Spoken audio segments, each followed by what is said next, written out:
Over to you Rajeev, complete करिए। राजीव अपनी बात पूरी करिए। राजीव रंजन। मानक, मैं ये कह रहा था कि देश में जितने नेताओं के चुनाव क्षेत्र में मैं गया हूं, सिर्फ बारामती और सैफई दो ही ऐसे हैं जिनका विकास देख के आपके होश फाख्ता हो जाएंगे। उसमें मैं सैफई को थोड़ा ज़्यादा ही नंबर दूंगा। देखिए, मुलायम सिंह यादव को जितना मैंने समझा है और जो दो वरिष्ठ पत्रकारों ने अभी बात रखी, मुलायम सिंह यादव में जो सबसे बड़ी चीज़ थी कि वो बहुत ही लोकतांत्रिक व्यक्ति थे। वो अपने पार्टी के नेता, और मैं तो आपको बताऊं, एक राष्ट्रीय सम्मेलन हो रहा था पार्टी का और मंच पर से मोहन सिंह ने, मुलायम सिंह तत्काल मुख्यमंत्री थे, और उनके खिलाफ उन्होंने बोला कि किस किस तरीके से जो बीएसपी के विधायक आए हैं हमारी पार्टी में, उनसे सपा के लोग ही लड़े हैं और उन सीटों का क्या होगा। मंच से राष्ट्रीय सम्मेलन में मोहन सिंह ने बोला और मुलायम सिंह यादव बैठ करके सुनते रहे। अब आजकल पार्टियों में ये परिपाटी नहीं है, ना कोई नेता है जिसके खिलाफ उसकी पार्टी में अगर कोई नेता सार्वजनिक तौर पर बोल दे तो वो 1 मिनट बर्दाश्त कर पाए। अब वन मैन हीरोशिप चल रही है। नेता नहीं, अब नायक की तरह नेता मौजूद होते हैं। वो अकेले हाथ हिलाते हैं और पूरा मजमा उनके तरफ हाथ हिलाता है। मुलायम सिंह यादव ने अपनी पूरी ज़िंदगी में किसी मंच पर अकेले हाथ नहीं हिलाया। छोटे से बड़े नेता वो हाथ पकड़ के उठा के ले आते थे और जितने मंच पर नेता रहते थे सबके साथ वो इस तरह का व्यवहार करते थे। पत्रकारों के साथ भी उनका यही व्यवहार था। उनके खिलाफ लिखने, बोलने, पढ़ने वाले पत्रकारों के साथ कभी उन्होंने अभद्रता की हो या कभी तरेर के आंखें देखी हो, ऐसा कोई उदाहरण नहीं मिलता है। दूसरी बात, मैंने एक बार मानक, मैं आपके शो में ये बात कहता हूँ, मैंने एक बार सीधे सीधे मुलायम सिंह यादव से पूछा था कि आपको इस बात का अंदाज़ा है कि आपने यादवों का कितना पक्ष लिया है और आप पर जातिवादी होने का कितना आरोप लगता है और आपने यादवों के लिए पक्षपात किया है। लोग ऐसी बातें कहते हैं। पहली बात तो इस तरह के सवाल आज के नेता से पूछ दें तो शायद आपको वो तुरंत ही भगा दें वहाँ से।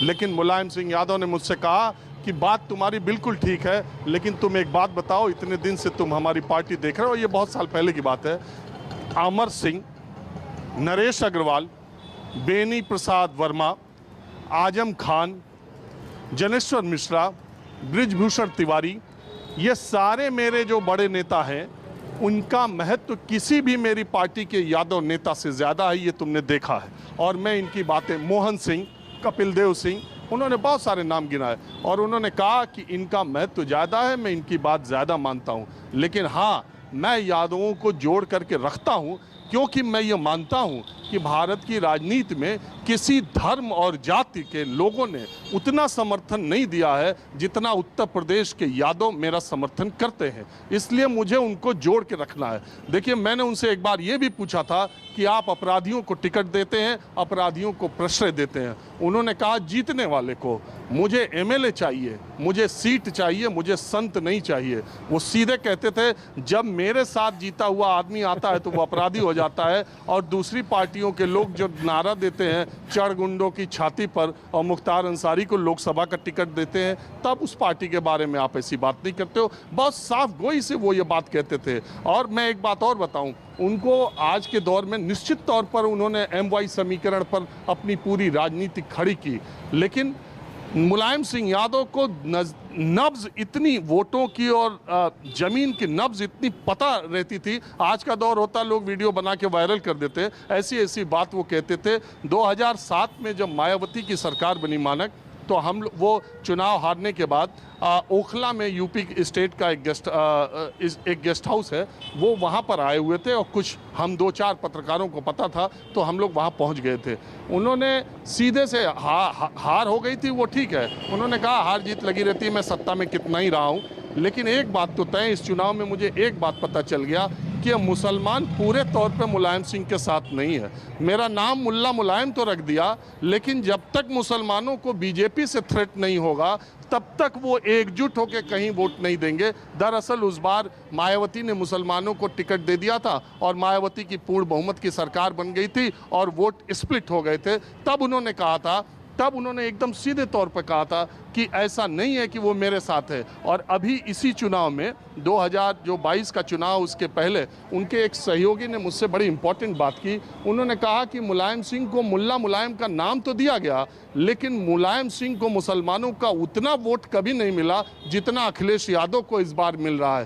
तो ये एक उनको जमीनी सच्चाई पता रहती थी। हम लोग मजाक में जातियों का नाम लेते थे और उनसे पूछते थे कि नेताजी इस जाति का क्या योगदान होता है। मैंने एक बार ऐसे उनसे पूछा कि राजपूत नेता भी आपके साथ बहुत रहते हैं, तो राजपूतों का क्या आपके हिसाब से, क्योंकि ये तो कई जगह राजपूत और यादव सामने टकरा जाते हैं। उन्होंने कहा देखो राजपूत हवा बहुत बनाता है जो वो हवा बना ये आर्थिक रूप से संपन्न है, ये छोटी छोटी बाजारों में बैठते हैं, चाय की दुकानों पे अकेला राजपूत बोलता है और सब लोग सुनते हैं। वो वोट तुमको भले ना दे, लेकिन वो तुम्हारा माहौल खूब बनाता रहता है। तो इसलिए राजपूतों को जोड़ के रखोगे तो ये हवा बहुत बनाते हैं। और दूसरी बात ये है कि ये हवा का रुख पहले ही भांप लेते हैं और जिधर सरकार आने की या उम्मीद होती है उधर ये अपना जल्दी से माहौल देखने भी लगते हैं। तो उनको एक एक चीज़ बहुत करीने से, एक एक चीज़।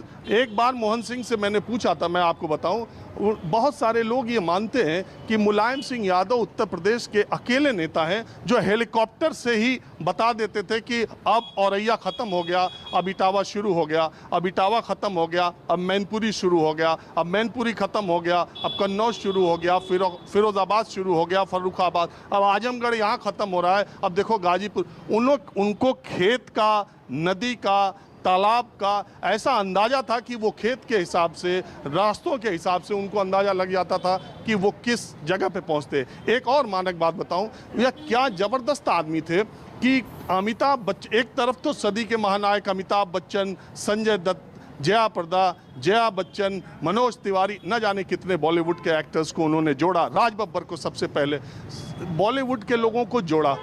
दूसरी तरफ जो लोक गायक थे, जो बिरहा गाते थे, बिरहा पूरी उत्तर प्रदेश में है, वो हारमोनियम बाजा लेकर के छोटी छोटी महफिल में गाते रहते थे। उन लोक गायकों को कैसे संरक्षित किया जाए, इसके लिए उन्होंने यश भारती लोक कलाकारों को, छोटे छोटे कलाकारों को, खिलाड़ियों को, कैसे उनका जीवन ठीक से चले। हालांकि बाद में अखिलेश यादव ने यश भारती को रेवड़ी की तरह बांट दिया। लेकिन मैं आपको बताऊं, मोहम्मद शाहिद हॉकी का जादूगर खिलाड़ी थे, बनारस के रहने वाले थे। हालांकि वो रेलवे में नौकरी पा गए थे, उनकी स्थिति ठीक नहीं थी, खुद आदतें भी ठीक नहीं थी। इस बात का पता जब मुलायम सिंह यादव को लगा कि मोहम्मद शाहिद इस आर्थिक तंगी से जूझ रहे हैं, तो उन्होंने तुरंत से यश भारती मोहम्मद शाहिद को दे दिया। और ये भी कुछ लोग ये भी करीबी बताते हैं कि उनकी आदतों को देखते हुए उन्होंने ये भी कोशिश की थी कि वो पैसा उनके परिवार को सीधे मिले। बहुत सारे ऐसे बिरहा गायक हैं जो 10,000 2,000 रुपए में यहाँ वहाँ गाया रहते थे, उनको MLC बना दिया, उनको विधान परिषद भेज दिया। लोगों ने पूछा क्यों बना रहे हो, बोला यार ये लोक गायक है, इसने जिंदा रखा हुआ है, एक बार MLC बन जाएगा, ताजिंदगी पेंशन पाएगा, कम से कम इसकी इज्जत से ज़िंदगी तो निकल जाएगी। और जिसको नहीं बना पाए उनको यश भारती बना दिया। देखो मानक, आप बड़े हो जाएं बहुत बड़ी बात नहीं है, लेकिन आप अपने से जुड़े लोगों को भी बड़ा कर दें, उनके लिए भी पूरी ज़िंदगी की व्यवस्था कर दें, ये बड़ी बात है। और इस मामले में मुलायम सिंह यादव अपने ज़माने के और आज के ज़माने के नेताओं से बिल्कुल अलग है।